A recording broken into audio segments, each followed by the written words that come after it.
Men internet orqali Buxoro yoshlari gazetasini ancha yillardan buyon kuzatib kelaman.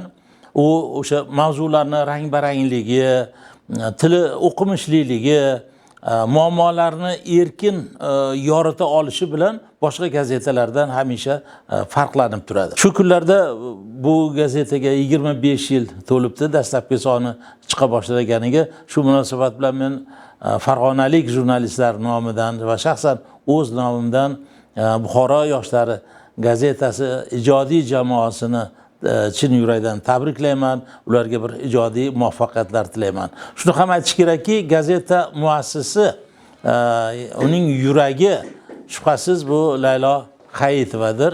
U iqtidorli jurnalist avvalambor va nihoyatda bohir tashkilotchi.